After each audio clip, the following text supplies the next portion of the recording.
Complexe Marc-Vivien Foé à Biteng, au nord-est de Yaoundé.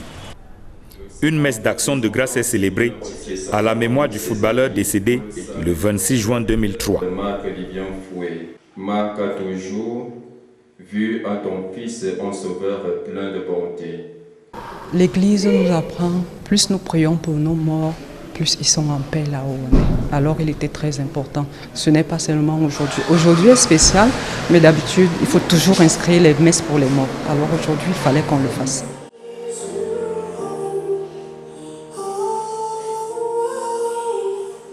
La messe est suivie par la projection d'un film qui retrace quelques bons souvenirs de Marc-Vivien Foé.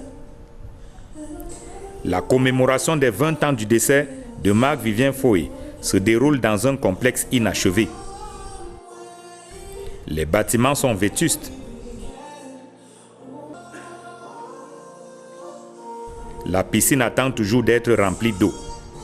Les travaux sont à l'arrêt depuis la mort de Marc-Vivien Foé. Ce qu'on voit aujourd'hui, ce n'est pas ce que lui-même il voulait faire. Aujourd'hui, ça nous fait mal de voir son complexe comme ça abandonné. Parce que derrière lui, personne n'a pu prendre soin de ça.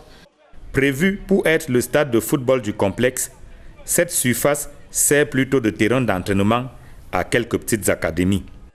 J'ai fait un centre d'entraînement pour pouvoir toujours à chaque fois qu'on garde cette image et que ces petits-enfants le sachent et qu'ils le savent déjà que c'est grâce à Marco qui sont là. Il y a quelque chose de Marco qui est toujours en souvenir. Le football que lui-même il a tant aimé, il est mort sur l'air du jeu. Un pan du complexe abrite désormais le commissariat de sécurité publique du 20e arrondissement de la ville de Yaoundé.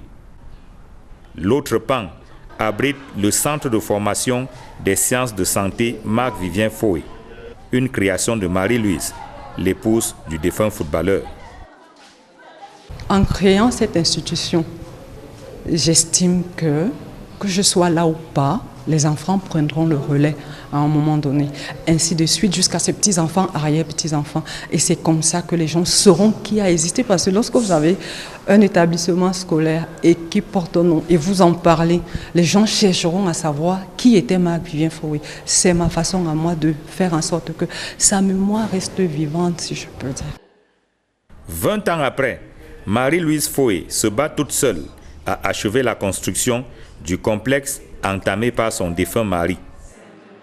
Tout doucement, nous allons continuer. Quelle que soit l'aide que nous pourrons avoir, ça sera la bienvenue. Mais si nous avons commencé, c'est parce que nous voulons terminer. Que les gens continuent à penser à lui, que les gens continuent à prier pour sa mémoire, qu'il repose en paix et que chaque personne qui peut faire quoi que ce soit en sa mémoire continue de le faire dans le monde entier pourvu que sa mémoire reste. Ici repose Marc-Vivien Foé. Le lion indomptable avait voulu faire de son complexe un haut lieu d'encadrement et de formation de la jeunesse sportive. Mais depuis son décès le 26 juin 2003, les travaux sont à l'arrêt. Le complexe Marc-Vivien Foé est en ruine. Hélas. Emmanuel Job, Aïk Cyril, Equinox Télévision.